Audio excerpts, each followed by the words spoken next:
Hello and welcome to Wednesday's edition of Cracking the Cryptic, where you can almost look at this grid and know who the author of the puzzle is because it's so stylized and beautiful.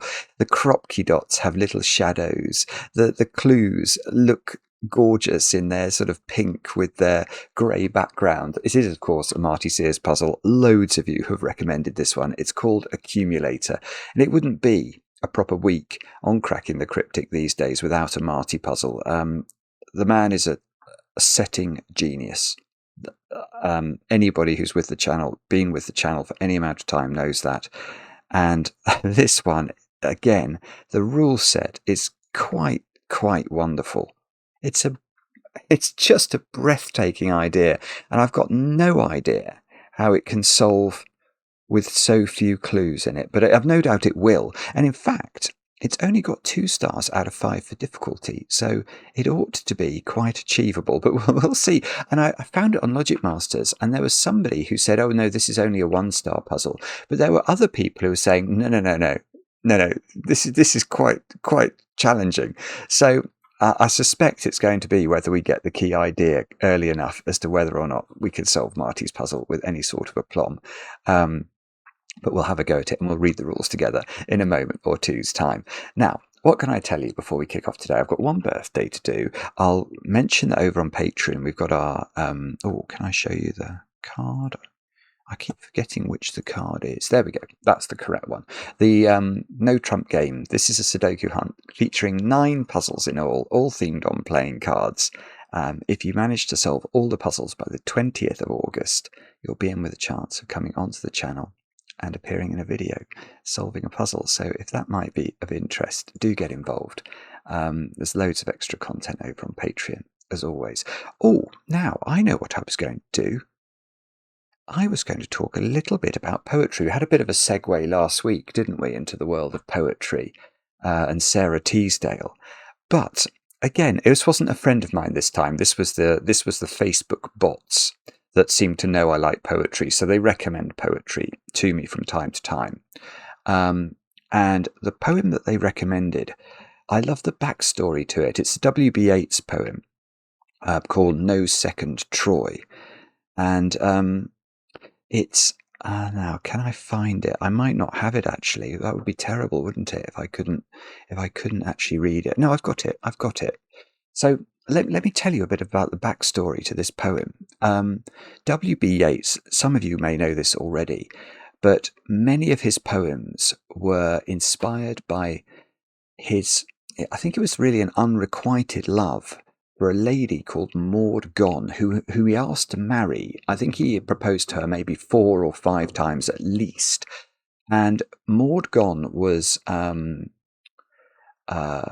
big figure in the Irish revolutionary movement, and I think she was fairly violent in that way inclined. You know, she was really at the forefront of Irish independence, and W.B. Yeats couldn't really get on board with that, but he was completely besotted with her, and she was very much his muse, and she never sort of agreed to marry him. And in fact, I think she married somebody else who was also devoted to the Irish cause, and it just broke W.B. Yeats's heart.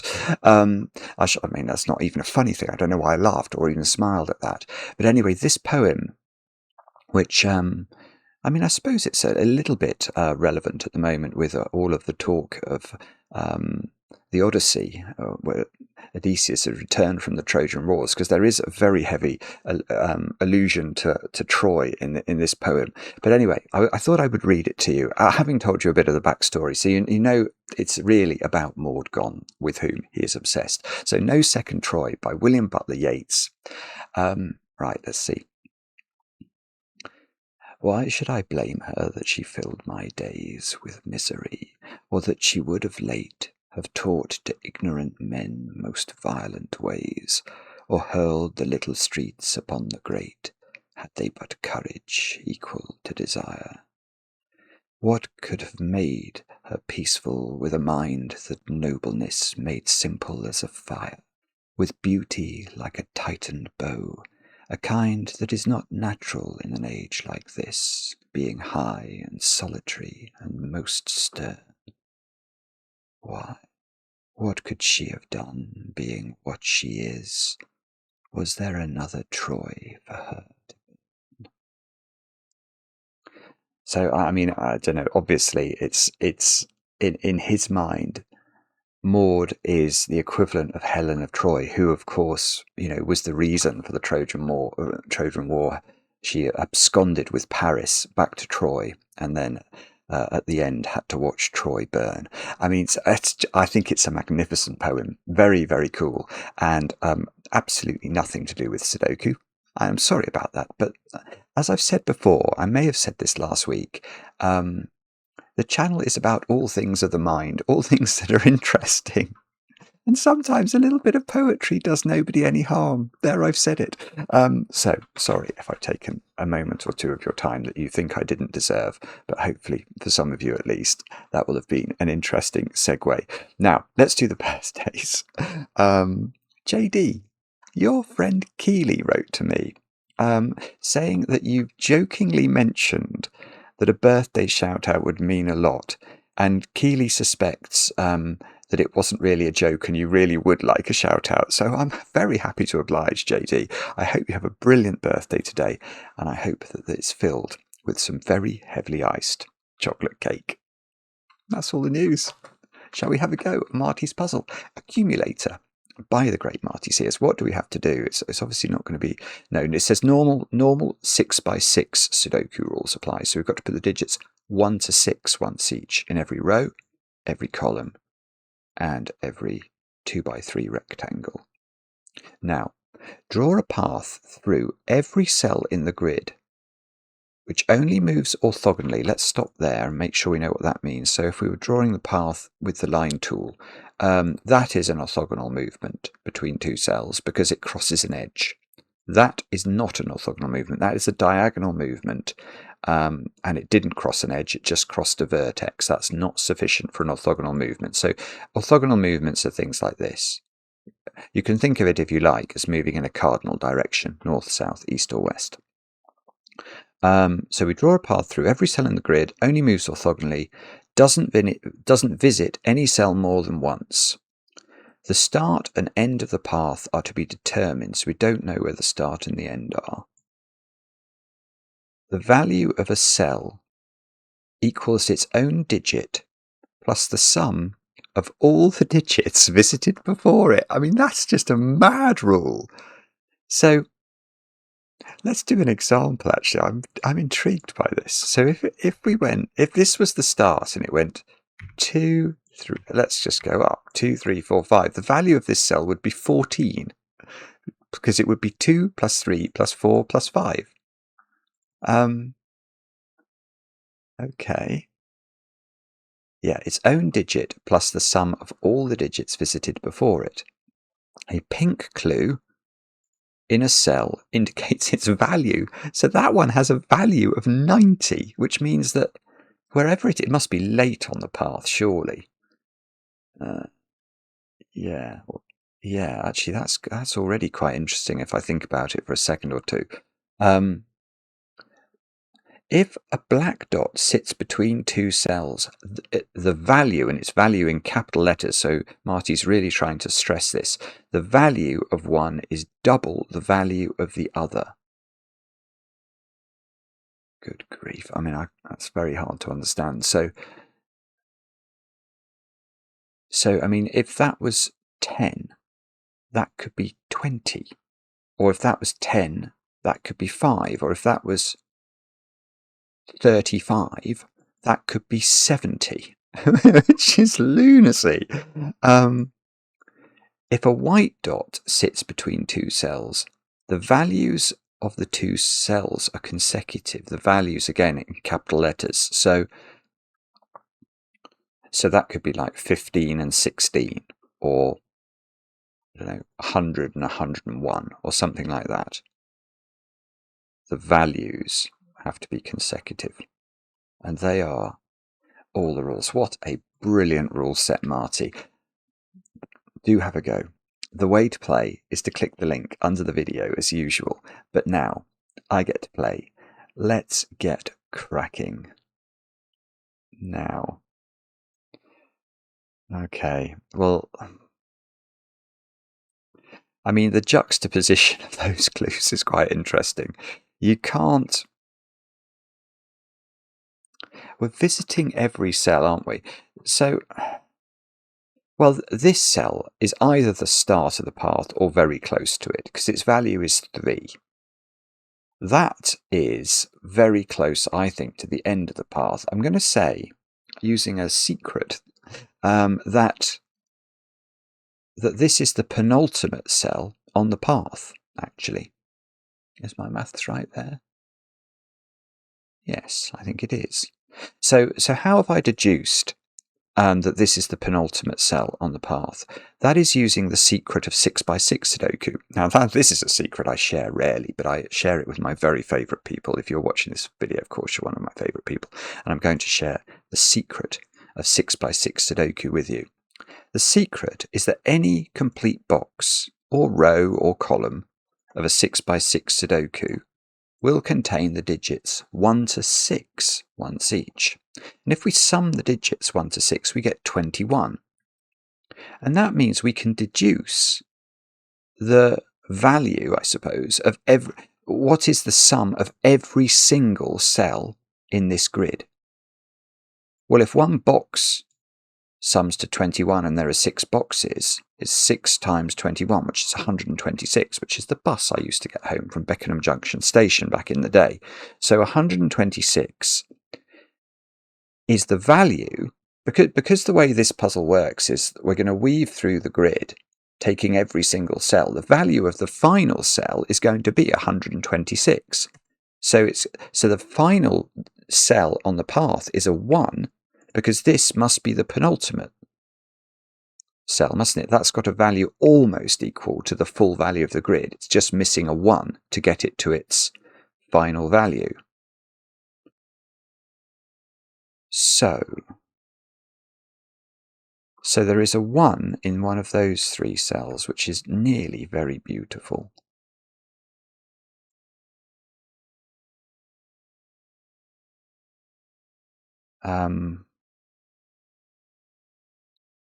I mean, it does mean that cell can't be a 1 for what that's worth.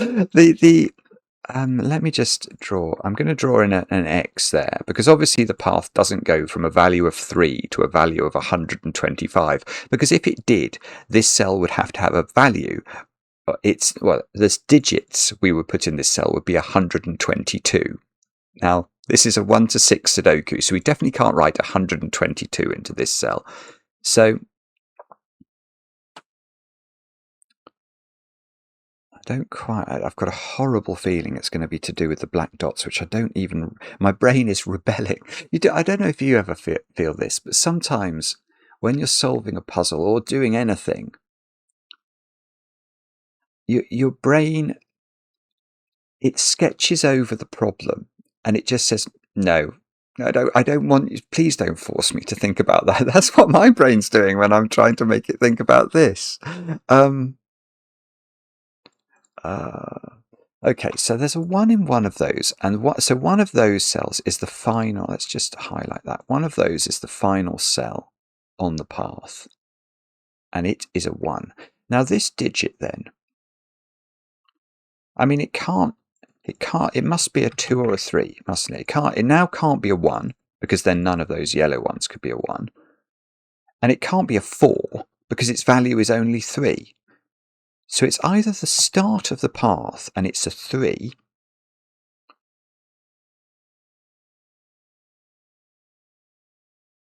or it's the first or the second cell on the path and its value is a 2. But then it would either have to have a 1 before it or a 1 after it, depending on which way it went. And then that would make this a 1, because if this was the second cell on the path, I mean, it couldn't be the third cell, could it? Because we couldn't make 3 numbers add up to only 3, given that one of the numbers is a 2. So it's either the second cell on the path, and there is a 1 here or a 1 here, which would put a 1 here to complete the path, or it's a 3 and it's the first cell on the path.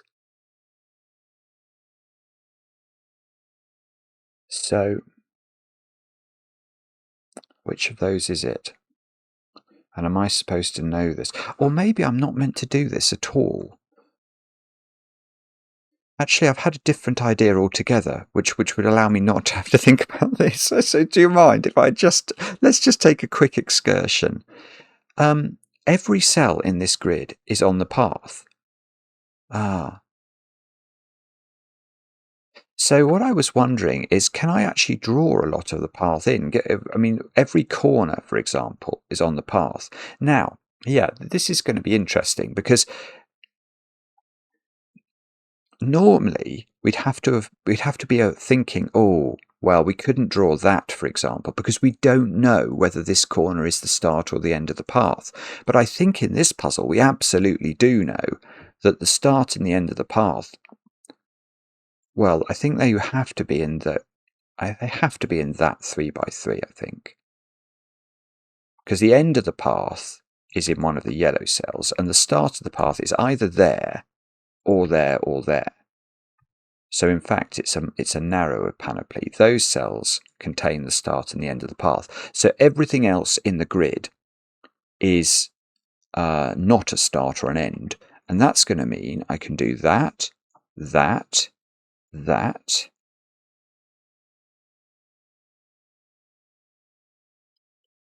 Now,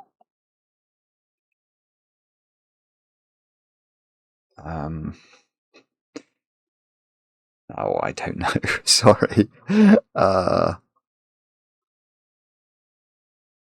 Well, okay. What about that cell? That can't be towards the end of the path. Because we couldn't sort of go down there and then turn diagonally like that. We're not allowed diagonal movements. So this cell here is somehow connected to this one. But that doesn't mean it's the start or the end. It could be. I think it's got loads of options, actually. I really do. I don't know. So I'm sorry about this. I can't quite grok this. Maybe I'm not thinking about the right thing at the moment. I mean, and that probably means I am meant to think about these dreadful Kropke dots and try and understand them. Because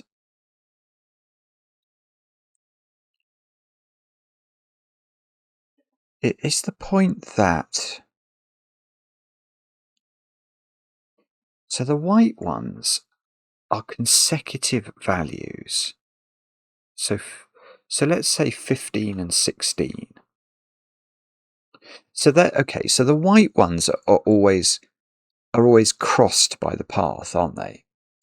Because if the values of these are one different, we couldn't go off over here and then come back and then claim, oh, well, these are only one different, because we're going to be adding more than one to the total by going elsewhere. Yeah, there are two things that's going to mean.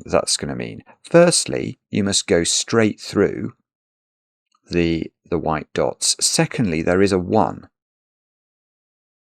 on the white dots. Because the second cell, so say this one went, say where the path was going this way, and then it went into this cell and it had a value of 15, then we know this has a value of 16. So how do we achieve that?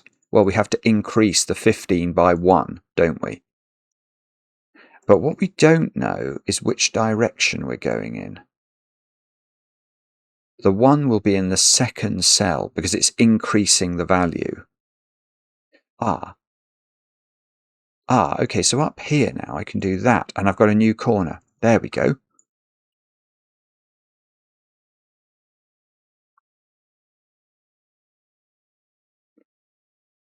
No. I know I'm going to have to do this. I don't want to, but I think I'm going to have to think about the black dots, which is a dreadful thing to have to think about. So if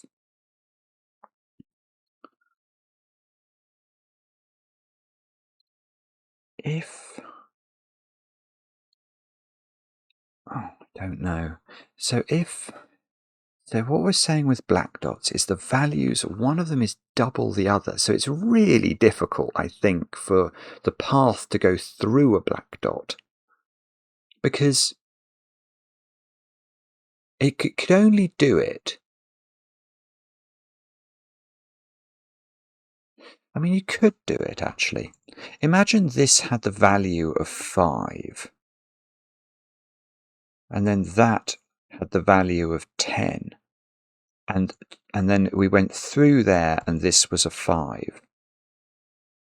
That would work, wouldn't it?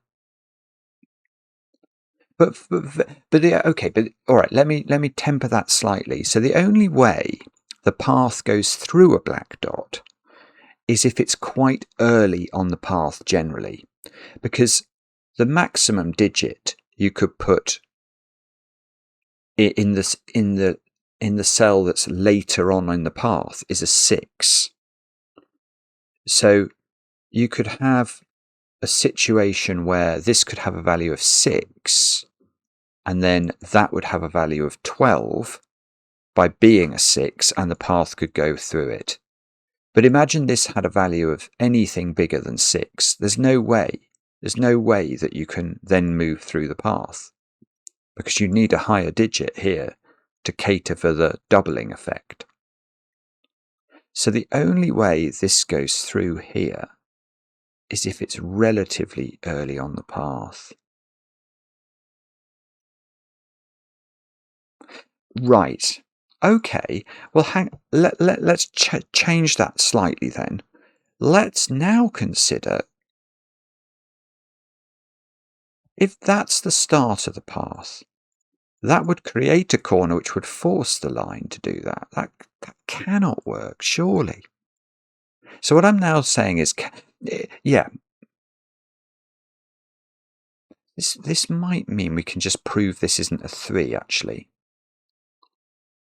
Because here's my thought. If this is a 3, it is the start of the path, because this cell has a value of 3, so it can't have seen anything before itself on the path, or its value wouldn't be only 3. But if this is a 3, and it's the start of the path, given that cell is visited on the path, yeah, that's good. That has to go this way then, because otherwise this cell's isolated and is never visited. I'm beginning to see how Marty's put this together. It's madly brilliant. It is madly brilliant. Right, but now, because this is the start of the path, that becomes a corner of the path, and the path goes through the black dot, which means that it's got to dodge this cell,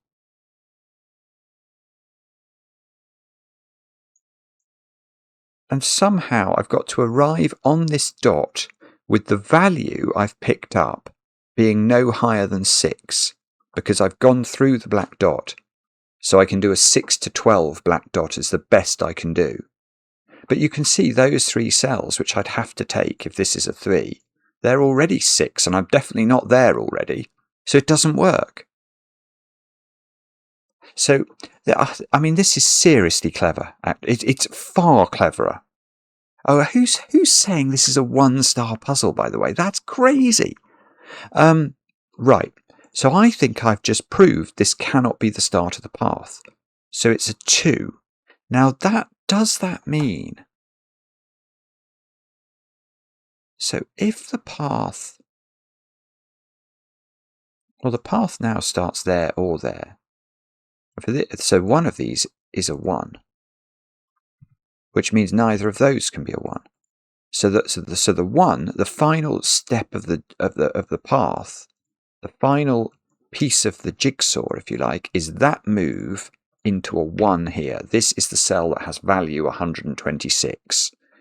Now, if this is a 1, then the value of this, no, that can't be 1. Because this is the start of the path, and the path goes here to have a value of 3. And by the time it gets to there, it's going to have a massive value that is not going to be double 1. That's just nonsense.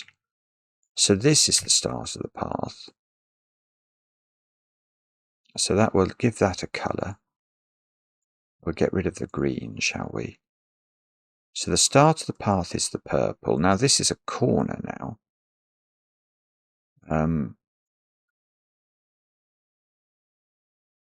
Okay, remember this cell is the finish of the path.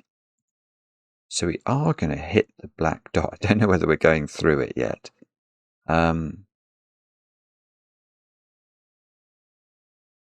Now, I've got 1, 2, 6. There's no way this joins up, is there? Because the difference between, oh, maybe there is if that's really massive. I was just thinking, if these join up, the value of these has to take me down from 126 to 90. And given those cells are adding to 20, oh no, that could perhaps work actually. If they were 5 and 6 or something, right? Maybe I did my maths wrong in my head, but maybe that was possible.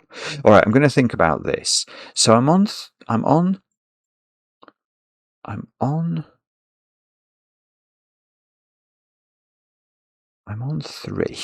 and I'm coming into this cell, and I am coming into that cell for sure.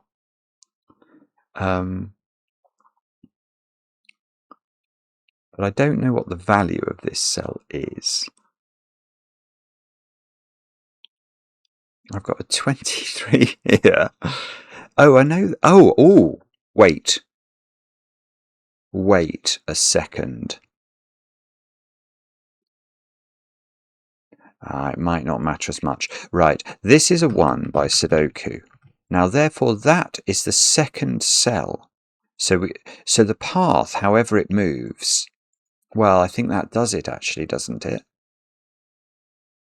I think I've got to go to those 2 first.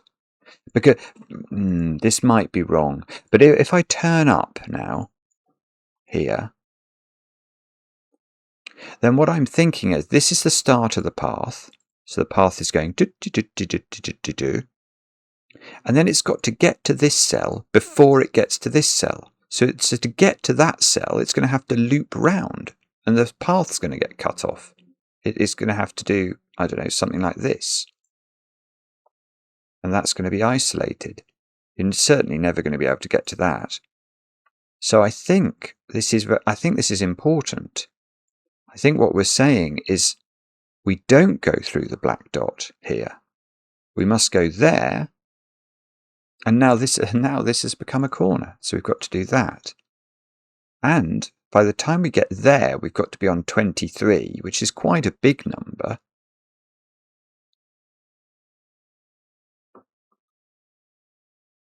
And also, I've got a doubling relationship there. How have you done this, Marty? I'm going to do the more path. Here we go. I can do more path. I can't close the path, so that's got to be a thing. Oh, I don't know. And then it gets a bit nebulous up there, doesn't it? Oh no.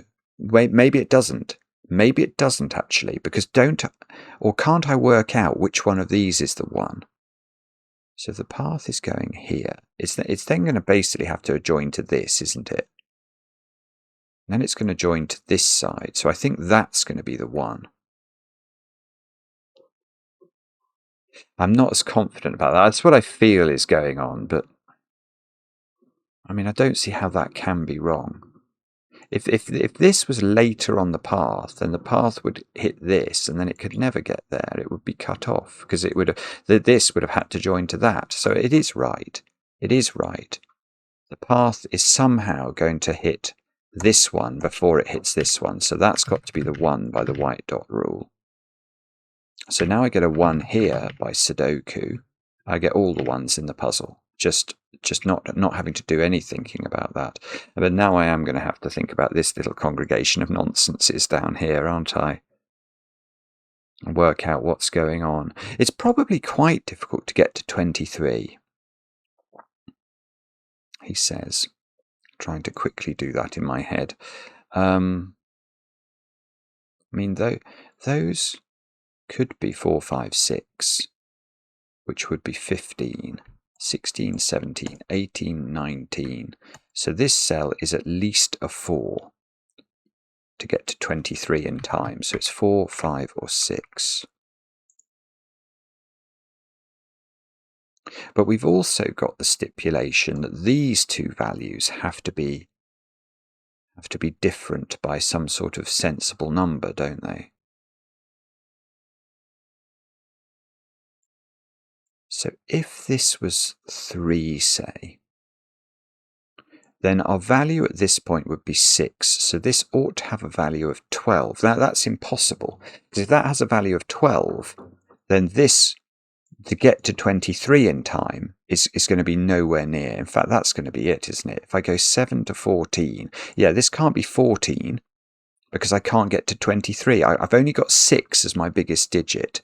So if I go 5 here, hopefully, I think we might be able to prove this is a 6. If this is 5, we're on 8.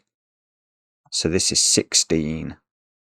And we'd have to add 7 to that, and 7 is not a digit. Right, so this is 6. This is just fantastic. Now, so we're on 9 at this cell. So this is going to take us to 18, which means this is a 5 to get us to 23. So that's probably got to be a 4, but let's just check that. So we're on 9, 10. So these add up to 8.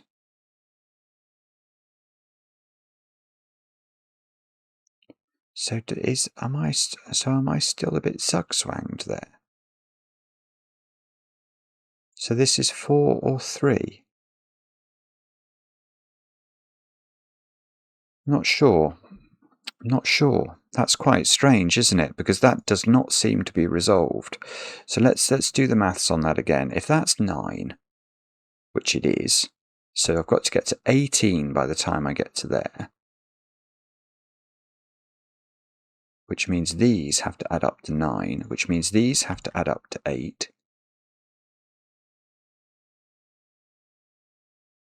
No, I don't think I know. So this is either a 4, if this is double 4, or it's a 3, if this is 5. Now, so these digits are 3, 4, 5, and therefore these digits are 2, 6. And somehow or other this all needs to be resolved. And I'm on 20. Okay, what am I on at that point then? Because maybe this is the key. I'm on 9, 10. So I might be on 14 or 15, which means this digit is 28 or 30. Well, either way, that's quite interesting. Either way round, I can't just cut across that gap. Because I can't put 5 here if it's 28, because that would put double 5 in a row. And if it's 30, I can't bridge the gap from 23 to 30 in one cell, because I'm not allowed to use 7. So I must not go there. So that goes up. Now I mustn't close the loop. So I get a little bit of extra. Okay, and I can't go into the end, ever. The end is never going in. I'm never going into the end. So I go up a bit further. Okay, and now, if I did close the gap now, 23,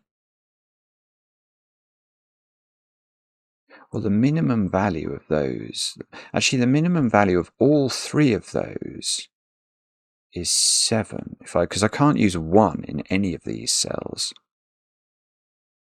I'm on 23. This is no bigger than 30. Oh, it's just fantastic, this. Right. So this is going to resolve this digit, I think. Because now what we say is, okay, if I was to close here, could I keep the value of this cell down to 30, because it can't be any bigger, and I only just can by going double 2, 3 into those cells, none of which can be a 1, and these have to be different, so their minimum value is 5, the minimum value of this is 2, so I can just keep it down to 7 difference. 7 plus 23 is 30, and that means that the value of this cell needs to be 15, not whatever else we are. So we've got 9, 10, so this is 5, which means this is 3. That's 4 by sudoku. And we must close that gap. And now this has become a corner, so we do that. Now this has become a corner, so we do that. That's forced, and we've got, I've done the path. I've done the whole path. And I can do 4 there. I can do 6 there. That's just sudoku. Okay, so it's going to be something to do with the 90 and this white dot. They are going to finish the puzzle for us. 5 can go there by sudoku. This is a 4-6 pair, so that's a 3. This is a 4-6 pair. 2, 3, 5. Okay, now I think we are going to have to still do some thinking.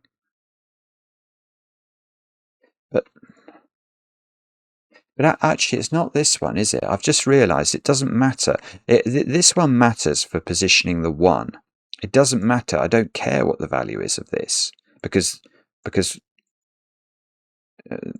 white dot doesn't care.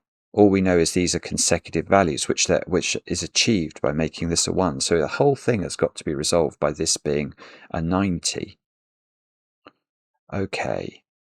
Now, where were we? We were at 30 here, weren't we? By the time we got to there. So what's the easiest way of doing this? I don't know if there is an easy way. We're at 30. We've got to do the whole of that column and the whole of that column. So we're adding 42, because each column is 21, to 30. So we're on 72.